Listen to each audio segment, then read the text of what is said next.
లోక్సభలో మహిళా రిజర్వేషన్ల బిల్లు వీగిపోవడంపై ప్రధాని నరేంద్ర మోదీ తీవ్ర ఆగ్రహం వ్యక్తం చేశారు.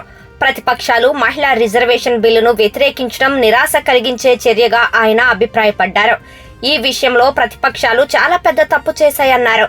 ఈ అత్యంత కీలకమైన రాజ్యాంగ సవరణ బిల్లును ఉద్దేశపూర్వకంగా అడ్డుకున్నందుకు విపక్షాలు భారీ మూల్యం చెల్లించుకోక తప్పదని హెచ్చరించారు. దీనికి తగిన పర్యవసానాలను విపక్షాలు ఎదుర్కోవాల్సి ఉంటుందని కేబినెట్ భేటీలో చెప్పినట్లుగా తెలుస్తోంది. ప్రజలు ఇదంతా గమనిస్తున్నారు. ఈ బిల్లును అంగీకరించని వారు తమ తప్పుకు శిక్ష అనుభవించక తప్పదు అని మోదీ తెలిపారు. దేశంలోని మహిళలకు ప్రతిపక్ష పార్టీలు సమాధానం చెప్పాలని తెలిపారు.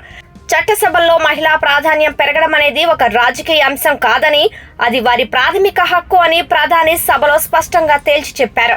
2029 ఎన్నికల నాటికి చట్టసభల్లో మహిళలకు 33% రిజర్వేషన్లు అమలు చేయాలన్న లక్ష్యంతో కేంద్ర ప్రభుత్వం ప్రవేశపెట్టిన ఈ ప్రతిపాదనకు సభలో తగిన సంఖ్యాబలం లభించలేదు.